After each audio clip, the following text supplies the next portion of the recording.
Hey friends, welcome back to ఆంగ్ల సంహిత YouTube channel. చాలా చాలా చాలా బేసిక్ వీడియో ఇది. మనం ఏ దుస్తులు ధరిస్తున్నా, ఎవరైనా ఎటువంటి దుస్తులు వేసుకున్నామని చెప్పడానికి మనం వాడేటువంటి సెంటెన్సెస్ ఏంటో ఈ వీడియోలో చూద్దాం. ఇది చాలా basic video. What are you wearing, నువ్వు ఏం ధరించావు అనేటువంటిది.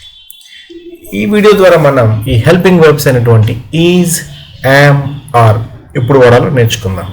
మనందరికీ తెలిసిందే, ఈజ్ మనం సింగులర్తో వాడతాం, ప్లూరల్తో ఆర్ వాడతాం.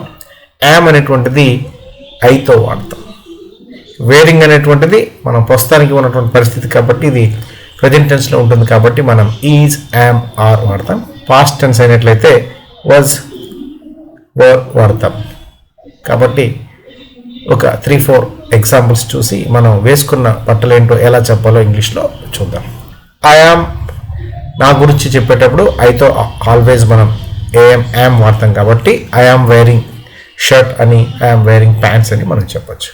ఈ pants, trousers, shorts, pyjamas, jeans ఇవన్నీ కూడా ప్లూరల్గానే మనం చెప్పాలి. ఎందుకంటే ఒక నిక్కర్స్ అంటాం, ప్యాంట్స్ కానీ నిక్కర్స్ కానీ ఇవన్నిటికీ 2 ఉంటాయి కాబట్టి సిజర్స్ కూడా, ఇవన్నీ కూడా మనం ఎప్పుడు సింగులర్లో చెప్పకూడదు.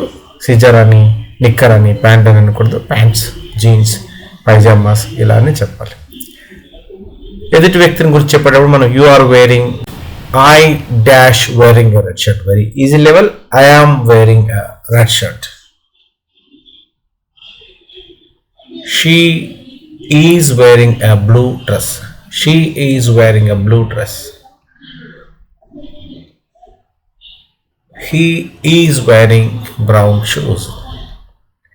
He is wearing brown shoes. You are wearing a yellow hat. You are wearing a yellow hat.